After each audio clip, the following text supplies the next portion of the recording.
Good day po sa mga visitors namin dito sa Debs TV at welcome po muli. At welcome po, nandito po ako sa Boracay at meron tayong sasagutin na isang question tungkol sa home credit. Ito ay galing kay Miss Mahusay at ang tanong niya kung na-reject po ba sa cash loan ay kailan uli po ma-o-operan. Actually, ang offer minsan basta naka-login lang yung ano mo or naka-install lang yung home credit app, usually makakatanggap ka ng notification na pwede ka mag-apply for cash loan. So usually ino-offer yun dun sa mga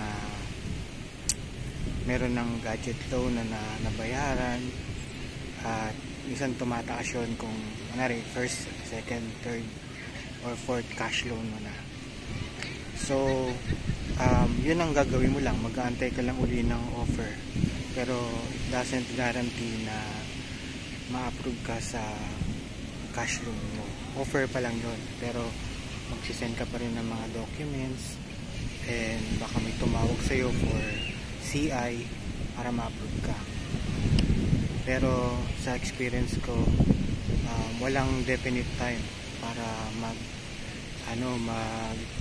malaman kung ma-offeran ka ulit ng cash loan. So chances baka may mga sinagot ka dun sa question na pag naka-auto na lang na auto decline dahil hindi ka pasok dun sa requirements. So meron sila yung parang pag dineclare mo ito yung pinili mo, tapos pare-reject ka or ma-approve, auto-approve or auto-decline. Meron naman ay kailangan pang i-check ng CI nila or credit investigator kung i-approve ka or hindi. So I hope nasagot yung question mo. Okay? Salamat po.